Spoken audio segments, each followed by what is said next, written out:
Rubén se sentó en la cama. Wanda le sonreía al volante por el espejo retrovisor interior.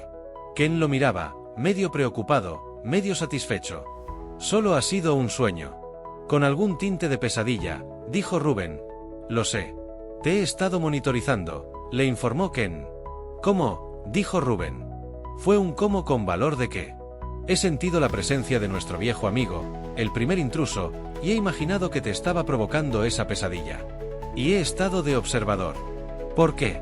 Fue un porqué con valor de con qué propósito, no de cómo te atreves. Para ver si podía sacarle alguna información. Pero no hay nada nuevo bajo el sol. Que nos hagas regresar, que todos moriremos, bla bla bla. Le he cerrado la puerta definitivamente. Ya no nos molestará más. ¿Qué quieres decir? Fue una pregunta sin ambigüedades. La nueva piedra es más potente que la anterior. La criatura dijo que era un modelo posterior, pero pensé que la única mejora es que no se calentaba como el infierno. Creo que puedo achicharrarle el cráneo al intruso si me lo propongo, pero de momento me conformo con que no nos moleste más. Ya tenemos suficiente con cabeza bulbosa y sus trucos. Rubén se acercó a una de las ventanas de la caravana, movió la cortina y comprobó que estaba anocheciendo. Ya hemos pasado otra vez la salida del McDonald's de esta mañana, le explicó Wanda. Con el intruso número 1 fuera de combate, es posible que no haya más contratiempos, en cuanto al viaje por carretera se refiere. Suponiendo que fuera él el que no dejaba de distraernos y desorientarnos, haciéndonos pasar 50 veces por los mismos sitios. Esta madrugada podemos estar en Sacramento, y mañana por la tarde en San Diego. Eso si no nos paráramos a comer, pero Wanda dice que nos vamos a cenar a un restaurante. ¿No os da miedo? Si nos tienen que matar pueden hacerlo en la misma caravana, dijo Wanda. Y me muero por zamparme un chuletón con puré de patatas. Alice y Sebastian vieron cómo, una tras otra, las personas que estaban cerca de la puerta del salón de actos eran absorbidas por algo que había aparecido en el amplio pasillo de la planta baja. El radio de acción creció y más personas fueron arrastradas por aquella fuerza desconocida. Los gritos de Richard se volvieron alaridos inhumanos. La mitad de los presentes ya habían sido engullidos hacia aquella especie de agujero negro del pasillo. Alice empezó a sentir la atracción tirando de su cuerpo. Sebastian, que aún estaba fuera de la zona afectada, la cogió del brazo y tiró de ella en sentido contrario. La madre de Alice se reía histéricamente. El padre fue arrastrado por la fuerza de la gravedad de aquella cosa mientras se encogía de hombros como si estuviera contemplando la chiquillada del hijo de un vecino encantador. «¡No te sueltes!», gritó Sebastian, arrastrando a Alice hacia una ventana. Alice no podía dejar de mirar hacia la puerta, por la que iba desapareciendo todo el mundo. Aquella cosa ejercía un increíble poder magnético, no solo sobre su cuerpo, sino sobre su atención. Con el cambio de dirección imprimido por Sebastian, Alice tuvo de pronto una visión clara de lo que pasaba en el pasillo. Richard se había convertido en una especie de enorme masa de carne palpitante que ahora arrastraba a su interior a la propia Rachel. Esta consiguió mirar a Alice con horror, antes de ser absorbida y convertirse en parte de aquel engendro de pesadilla. En la parte superior de la masa de carne, que ya ocupaba casi todo el pasillo, la cabeza de Richard se desgañitaba de dolor mientras su cuerpo seguía engullendo personas. Alice cerró los ojos y se dejó llevar por Sebastian, repitiéndose que nada de aquello era real. Al notar que Sebastian se detenía, volvió a abrir los ojos, a tiempo de ver cómo el rubio estiraba el brazo derecho por delante de él, unía los dedos de la mano, y provocaba un halo de fuerza que hizo saltar por los aires, no solo la ventana, sino 2 metros cuadrados de tabique. Se acordó de forma inconexa de que la madre de Ken un día haría algo así de un portazo. Consiguieron salir al exterior por la abertura, pero la fuerza del agujero negro Richard se hizo descomunal y comenzó a arrastrarlos hacia adentro inexorablemente. Alice pensó en Wanda cuando sus cuerpos echaron a volar marcha atrás, hacia el interior del instituto. Y antes de que se estrellaran contra la gran masa de carne y se convirtieran en uno, Alice tuvo una fugaz visión de Ken. Un recuerdo. Y supo que lo amaba. Wanda tuvo su cena tranquila, y por 1 hora y 50 minutos, los tres disfrutaron de unos momentos de aparente calma en un restaurante caro y casi elegante. Ninguno quiso comprobar cuántos de los comensales o de los camareros eran sombras, pero por lo menos en aquellos minutos de paz, nadie les disparó. Los problemas regresaron de madrugada. Ken y Rubén dormían, y Wanda, que no tenía sueño pese a la cena de 5 platos, conducía pensando en las musarañas. De pronto, Sintió el aliento de un hombre en el oído y estuvo a punto de comerse la mediana. «Tranquila, soy yo», dijo Sebastián, y a continuación la besó en la mejilla y se sentó en el asiento del copiloto. «¿Habéis vuelto?» «¿Cómo?», le preguntó Wanda, mirándolo incrédula en la casi total oscuridad de la cabina. «Solo he vuelto yo». Sebastián cogió la nueva piedra, que Wanda había dejado en el cenicero, y le dio vueltas entre los dedos. «Alice y Paul no han sobrevivido». Wanda frenó. Luego se dio cuenta de que debía esperar a la siguiente salida si no quería causar un accidente y siguió conduciendo. Le temblaban las manos. «Ken», gritó. «No hace falta que lo despiertes. Eso no nos la devolverá». «Ken». «Estoy aquí», dijo el chico, a su espalda. «¿Qué pasa?» «Sebastián». «Eso pasa. Ya veo. Dice que Alice ha muerto». Ken guardó silencio. Wanda pensó que se le había ocurrido lo mismo que a ella, que aquel Sebastián aparecido de la nada no tenía por qué ser su Sebastián. Cualquier cosa antes que pensar en la posibilidad de que Alice hubiera desaparecido. Ken, en un rápido movimiento, le arrebató la piedra a Sebastián. El rubio no opuso resistencia. «¿Cómo podemos saber si es Sebastián?», le preguntó Wanda. Ken no contestó. Wanda vio la salida que estaba esperando y aceleró. Miró al rubio. Sebastián sonreía de forma extraña. Wanda pensó que su Sebastián, el hombre al que había dotado de vida con las mejores cualidades, no sonreiría después de darle tan horrible noticia. O quizá fuera su Sebastián, pero estuviera siendo manejado por otro. Al fin y al cabo, era una sombra. Wanda intentó ver lo que hacía Ken, que se había quedado en silencio. Como no conseguía ver nada, encendió la luz interior. Ken examinaba la piedra con interés. «¿Le pasa algo a la piedra?», le preguntó Wanda, perdiendo los nervios. «¿Quién os la ha dado?», preguntó Ken, en un tono que consiguió ponerle los pelos de punta. La pregunta iba dirigida a ella. Aquel Ken tampoco era su Ken. Intentó acceder mentalmente a la piedra, pero ya la habían bloqueado. Pensó que todo había acabado, que aquellos dos impostores la matarían en el acto. Pero consiguió salir de la autopista sin que la atacaran y cuando por fin detuvo la caravana, los Sebastián y Ken falsos habían desaparecido, llevándose la piedra con ellos. Pasó a la parte trasera de la caravana con el corazón desbocado. Su Rubén y su Ken, si es que eran ellos de verdad, visto lo visto, no había forma de estar segura de nada, dormían a pierna suelta después de un día duro. Wanda los despertó con bastante poco tacto. 15 minutos después tomaban un café que había preparado Rubén sentados a la mesa plegable. Los arañazos en la alacena eran un recordatorio constante de que no estaban solos y de que debían cuidar lo que decían. «Tenemos que aprender a impedirles la entrada, como al intruso número 1, dijo Wanda. Le hizo un gesto a los chicos para que se le acercaran y le susurró. La nueva piedra era más potente. Trabajando los tres en equipo, si aún la tuviéramos, quizá. Pero pensó que no valía la pena acabar la frase. Ya no la tenían. En cuanto a la aparición de aquellos dos impostores, la última jugarreta de Cabeza Bulbosa, a no ser que pertenecieran a una nueva facción, planteaba nuevos interrogantes. ¿Por qué no les leían, a Wanda y a los chicos, simplemente la mente, si querían averiguar de dónde sacaban las piedras telepáticas? ¿Es que la criatura con la que había hablado Ken ejercía algún tipo de bloqueo? Quizá era capaz de filtrar su propia presencia en los pensamientos y conversaciones de los demás. Si no, no se explicaba que unos seres tan poderosos como los nuevos intrusos siguieran ciegos ante el misterio que suponían las piedras. Ken, que había dormido con la misma ropa verde que se había creado por la mañana, se sacó algo del bolsillo del pantalón. Durante un segundo, les mostró el contenido de su mano, una nueva piedra.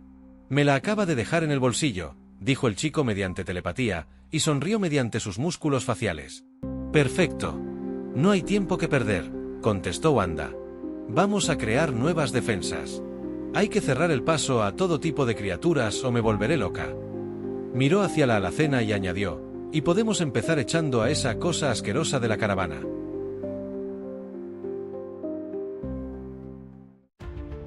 Alice se despertó, entumecida. No quiso moverse hasta no estar segura de dónde estaba. Por su mente pasó la sensación de fundirse con un montón de cuerpos en una masa colectiva y sintió náuseas. Había sido infinitamente peor que el beso de la muerte de Cabeza Bulbosa. Era de noche. Hacía un poco de frío. Tenía ganas de hacer pis. Notó el sabor de la tierra seca en sus labios. Cerca pasó un vehículo y la luz de los faros le permitió ver dos cuerpos tirados en el suelo, a unos metros de su posición. Eran Paul y Sebastian. Como ni estaban en el infierno, ni formaban parte de una nueva criatura dantesca con la cabecita de Richard pegando alaridos en un extremo, Alice decidió que era hora de levantarse del suelo. Se acercó a los otros y cuando se convenció de que estaban bien al escuchar sus respiraciones, se alejó para hacer pipí. Cuando regresaba, pasó un camión en sentido contrario al vehículo anterior y Alice pudo ver el cartel publicitario de la lata de cola con cola.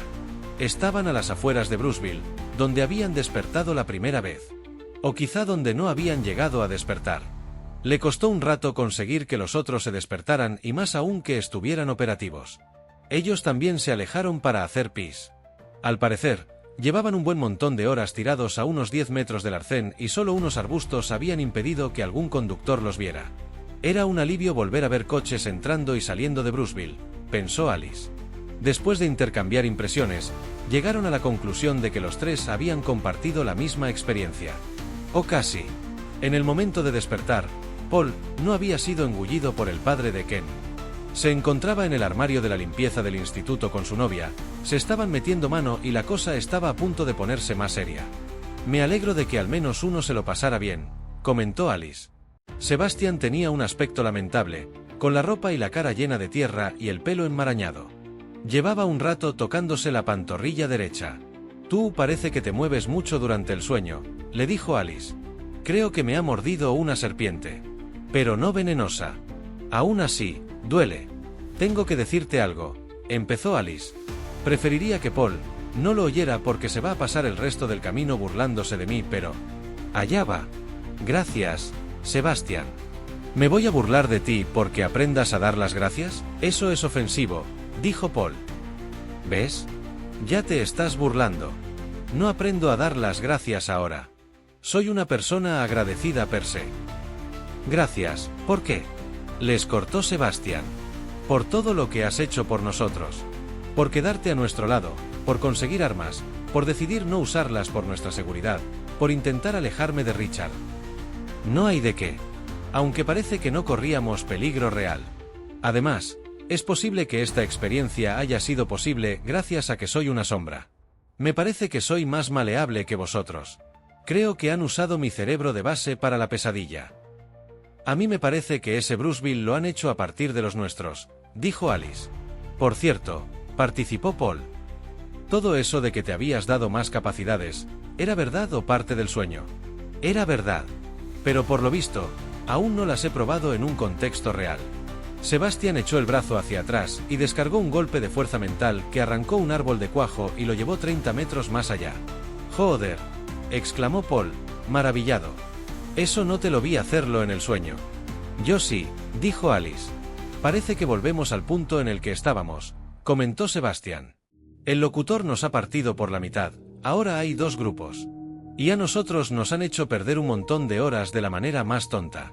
Ahora entiendo que tuviera tantas ganas de mear todo el rato. Es que no meaba, dijo Alice. Da gracias por ello, señaló Paul. ¿Y ahora qué hacemos?, le preguntó a Sebastian. ¿Volvemos al taller de mi padre y cogemos otra vez un coche de cortesía? Prefiero hacer autostop. Más adelante ya nos agenciaremos un vehículo. Cuanto antes nos pongamos en marcha, antes alcanzaremos a Wanda. Miró a los otros y añadió medio avergonzado, y a Rubén y a Ken. La idea se la dio el conductor que los recogió. Se llamaba Carl, era un empleado de un servicio privado de reparto postal y regresaba a su casa en Creekside a unos 50 kilómetros de Bruceville, después de cenar y ver una película con una medio novia que se había echado en el pueblo de Alice y Paul. Rondaría los 35, no era feo y tenía una conversación amena. Todo era de lo más normal si exceptuamos un pequeño detalle, era una sombra. No tenía ni idea de serlo y por lo visto no sintió o intuyó nada extraño en Sebastian al hablar con él. Al parecer, las sombras destinadas a pasar por seres humanos eran en todos los aspectos seres humanos. Se comportaban como tales y creían serlo. Cuando Carl los dejó a la entrada de Creekside y se despidieron de él, Sebastian les contó a Alice y a Paul lo que se le había ocurrido.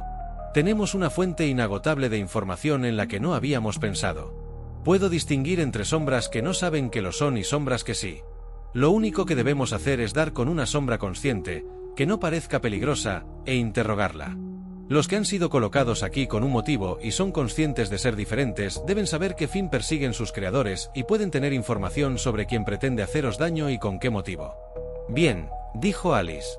Busca. ¿Ahora? Yo, con lo de hoy, he tenido suficiente sueño para unos días. Vamos a hacer algo constructivo. Estoy de acuerdo con la dama, dijo Paul. Bien, dejad que me concentre. Sebastian dio unos cuantos pasos con los ojos cerrados. Alice iba a advertirle que estaba a punto de comerse un poste de teléfonos, pero el rubio giró en el último segundo y siguió dando vueltas. Al poco abrió los ojos y regresó junto a los chicos. Está bien. Seguidme. He localizado a nuestras víctimas. ¡Qué emocionante!, dijo Alice. Anduvieron un par de manzanas por las solitarias calles de aquel pueblo vecino de Bruceville, arropados por la oscuridad pero conscientes de que no estaban solos y de que, en cualquier momento, podían recibir una visita inesperada y poco amable de unos seres que parecían no conocer frontera. Sebastian los guió hasta una pequeña tienda de comestibles. «Es aquí», dijo. «Está cerrada», observó Alice. «Viven encima, idiota», dijo Sebastian. «El insulto, para la próxima, te lo ahorras. Yo no tengo radar, gilipollas». «Y yo que pensaba que os ibais a hacer amigos», dijo Paul. «¿Y ahora qué? ¿Llamamos al timbre?» No hizo falta. Una estrecha puerta situada a la derecha de la tienda se abrió y un hombre de unos 50 años, con gafas redondas, pijama y una escopeta cargada apareció detrás. Echó una mirada de desconfianza a los tres. A su espalda, en lo alto de la escalera, una voz de mujer preguntó: «¿Qué pasa, Patrick? ¿Quiénes son?» Patrick los estudió durante unos segundos. Después dijo: «Uno como yo y un par de críos». La mujer bajó los escalones y asomó la cabeza por encima del hombro del de la escopeta. Le sonrió. Parecía rondar los 60, tenía un rostro afable surcado de arrugas de expresión y una bonita voz con un deje sureño. «¿Necesitáis ayuda?», preguntó, mirando a Sebastian, que seguía teniendo un aspecto lamentable. «Nos gustaría hablar con su marido», dijo el rubio, dando por supuesto que eran matrimonio. Había intentado entrar en sus mentes, pero ambos sabían bloquear a intrusos. Alice había activado la sombra visión y descubierto que él era una sombra, pero ella no. ¿Hablar sobre qué?, preguntó Patrick, sin dejar de apuntarles con el arma, cuyo punto de mira iba turnando entre los tres. «Sobre creadores de sombras», dijo Alice, pensando que el nombre que les había puesto Ken les venía como anillo al dedo. Patrick torció el gesto y casi pareció a punto de escupir a Sebastian. «Sabes que la has condenado a muerte, ¿no?», le dijo, señalando a Alice con un gesto de la cabeza. «Eliminan a los que saben demasiado. No he sido yo». Y señalando a la mujer de Patrick dijo: «Ella también lo sabe. ¿No corre peligro? A lo mejor por eso recibe a las visitas con la escopeta», dijo Paul, entre dientes. «Es distinto. Jolene está a salvo». «¿Por qué?», preguntó Sebastian. Contestó la mujer: «Porque me ama». El piso era pequeño y acogedor. No había distinción entre cocina y salón. El papel de las paredes tenía motivos florales, los techos eran altísimos y en la tele, Alice reconoció la serie Hotel, en pausa, al ver a la protagonista en una escena en la que tenía cara de cabreo. «Me la grabo», explicó Jolene, «porque cuando empieza, aún no he cerrado la tienda». A Alice le pareció curioso que aquella pareja llevara una vida normal. No conseguía imaginarse qué tipo de misiones le encargarían sus jefes a una sombra consciente. De momento, solo habían tenido malas experiencias con sombras, exceptuando las creadas por Ken y Wanda, siendo la copia de Richard como el increíble asesino de la carretera, la peor. Aunque el tipo del centro comercial le iba a la zaga. «¿Queréis comer algo? Nosotros ya hemos cenado. Pero esta mañana hice galletas», ofreció Jolene. «Yo tengo sed», dijo Paul. Patrick había dejado la escopeta en un armario donde no era la única arma. Abrió la nevera y sacó zumo de fresa con naranja. Llenó 3 vasos y se los ofreció. «Bueno», dijo finalmente Patrick, sentándose en su sofá pesadamente. «¿Qué queréis saber? Cualquier cosa que nos ayude a comprender por qué nos están haciendo la vida imposible», dijo Sebastian. Patrick lo miró, alzando las cejas en señal de sorpresa. «¿A ti también te hacen la vida imposible?». «No solo a ellos», dijo, señalando a Alice y a Paul. «Eso parece», dijo Sebastian. «¿No se nota?». Se señaló la ropa hecha polvo y pensó en enseñarle que le había mordido una serpiente. Alice recordó que, en un primer momento, había pensado que habían tenido más consideración con Sebastian que con ellos dos al separar al grupo y dejar tirados en el suelo a los humanos y en pie a la sombra. Pero entonces se dio cuenta de que aquello había sido parte del sueño y que en realidad habían estado los tres tirados durante horas en el polvoriento suelo del desierto. «No sé qué puedo contaros, ni cuánto sabéis», dijo Patrick. «Puede empezar contándonos su historia», dijo Sebastian, señalando con un gesto a ambos miembros de la pareja. Jolene se rió. Tenía una risa muy agradable. «Es una historia un tanto extraña. Una mañana, hace ahora 15 años, me desperté con la absoluta convicción de que algo había cambiado, con la sensación de que había ocurrido algo terrible que era incapaz de recordar. Se lo conté a Patrick y él me dijo que no me preocupara, que las cosas que no han ocurrido no tienen por qué causarnos dolor. Yo estaba segura, segurísima de que algo había ocurrido, algo terrible, y de hecho lo hizo, comenzó a causarme dolor. Cada noche durante meses tuve la misma pesadilla. Patrick, mi apuesto marido de 38 saludables años, sufría un infarto mientras reponía una inofensiva caja de caramelos Toffee en la tienda. Y moría entre mis brazos. Los sueños se repetían cada noche y llegué a convencerme de que eran sueños premonitorios, de que el día menos pensado encontraría a mi marido agonizando en el suelo. Hasta que un día supe que en realidad no eran sueños premonitorios. Eran recuerdos. Alice ya se había imaginado que el marido había muerto, pero eso no evitó que se le pusieran los pelos de punta. Entonces no me quedó más remedio que contárselo, explicó Patrick. Para salvarla de la limpieza. ¿Qué es la limpieza?, preguntó Paul. El nombre daba muy mala espina. Recordaba al Holocausto. Cuando se escoge una comunidad para la inserción, se eliminan aquellas personas que son capaces de utilizar su mente más allá que el resto de sus congéneres. Hay ciertas personas a las que no se les puede borrar la memoria, los recuerdos florecen y acaban siempre por descubrir la verdad. Para evitarnos problemas, hacemos una limpieza a priori. Esas personas son eliminadas. Jolene no fue detectada hasta que me tuvo viviendo aquí. Tenía capacidades que no suelen tener los seres humanos y no podíamos mantenerla a oscuras mucho tiempo. Tenía que eliminarla o hacerla mi pareja, tal y como lo había sido de su verdadero marido, pero esta vez bajo nuestras costumbres. Debíamos casarnos ante los míos. Así que le dije la verdad. Y ella me aceptó. Y nos casamos. Estoy un poco perdida, dijo Alice. Pero, a ver, ¿cómo hacen esa limpieza? ¿Mediante el asesinato? Patrick asintió sombríamente. No estoy orgulloso, pero cuando llegamos a este planeta vimos que la gente aquí no se respetaba entre sí. ¿Por qué debíamos hacerlo nosotros? Estamos hablando de asesinato, dijo Alice, viendo que hacía falta remarcarlo. Exacto. Y como decía, es algo que los seres humanos utilizan a menudo. Nosotros copiamos el sistema predominante. ¿Por casualidad no estarán haciendo una limpieza de esas en Bruceville ahora mismo?, preguntó Alice, que se estaba poniendo de un humor de perros. Sebastian le cogió de la mano para que se tranquilizara, y preguntó: ¿para qué te crearon, Patrick? ¿Y a ti?, contestó este. Lo mío creo que fue un error. O un capricho, dijo Alice. Pero mi pregunta es, ¿para qué crearon una copia de un hombre que murió de un infarto? ¿Qué es la inserción? ¿Para qué sirve? Pensaba que todo eso lo sabías. Eres una sombra y eres consciente de serlo. No sé nada. No sabemos nada, dijo, incluyendo al grupo. Vamos a ciegas desde el principio. Nuestra raza no muere. Cuando nos hacemos mayores y estamos a punto de perder nuestro primer envoltorio de carne, hacemos un viaje hacia la otra parte de la galaxia. Hay pliegues en el espacio que nos permiten atravesar distancias astronómicas en cuestión de días, de lo que para vosotros son días. Desde tiempos inmemoriales, cuando nos toca abandonar el primer cuerpo, hacemos un viaje a uno de nuestros planetas exteriores donde tomamos la segunda y última vida, que dura eternamente. Pero nuestra nave se desvió por accidente y acabamos aquí, en la Tierra, sin combustible para volver a casa o para llegar a nuestro destino y sin ningún elemento que podamos transformar en nuestra fuente de energía. Estábamos atrapados aquí, y éramos viejos. Empezábamos a morir, teníamos que hacer algo. Así que adaptamos nuestra tecnología a los seres humanos. Descubrimos que nuestra conciencia no podía ocupar seres humanos nacidos aquí, pero con nuestra tecnología podíamos recrear humanos compatibles con nosotros. Y nos adaptamos. Conforme pasaron los años descubrimos que nos gustaba el lugar y perdimos las ganas de cumplir el destino estipulado por nuestro pueblo, porque aquí tenemos inesperadas ventajas que hacen la vida mejor. Una de ellas es el sexo.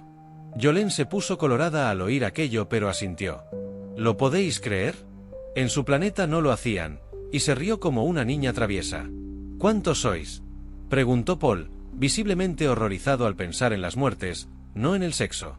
Llegamos cerca de 3 millones, ya hemos insertado más o menos a la mitad. ¿Y es necesario matar a inocentes para tomar sus vidas? Podéis crear sombras nuevas sin necesidad de matar a nadie. Por regla general, tomamos la identidad de personas que han tenido una muerte prematura, como el Patrick original, y borramos los recuerdos a sus familias para evitar que lo descubran.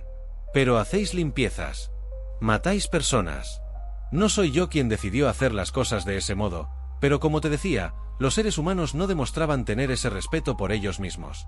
Pensamos que era lo natural. Escogimos California por la cantidad de asesinatos que se cometen en los Estados Unidos, especialmente cerca de la frontera con México, y porque aquí, en América, la gente parece más necia que en el resto del planeta. Al menos en cuanto al uso de las armas, que era interesante para la inserción.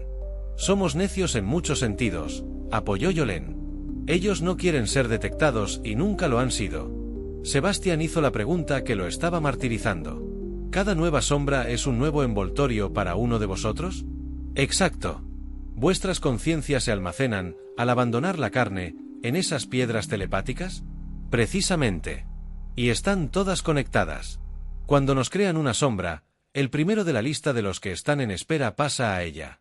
No hay sombra sin alma, si es lo que preguntas. Entonces yo llevo uno dentro de mí. Claro. ¿Por qué no recuerdo nada de ese supuesto planeta del que venimos y tú sí? Porque hay muchos de nosotros que quieren vivir una vida de verdad. Imagino que en el momento en que crearon tu sombra no especificaron y te dejaron en blanco. Nos gustan los humanos. Nos gusta la vida que llevamos aquí. No la disfrutaríamos igual si siempre recordáramos que somos diferentes. Es evidente que con el paso de los años, al no morir, quienes decidieron vivir como 100% humanos recuperarán la noción y recordarán quiénes son, pero cada uno decide, antes de abandonar el primer cuerpo, si quiere llevar una vida consciente o inconsciente. De ahí que haya dos tipos de sombras. Las que lo saben y las que no. Para los más tontos, pensó Alice. Solo por curiosidad, se dirigió a Patrick. ¿No puede enseñarme cómo son antes de adoptar forma humana? Claro que sí, dijo Yolén. Tengo fotos de la boda. Aquello fue totalmente surrealista.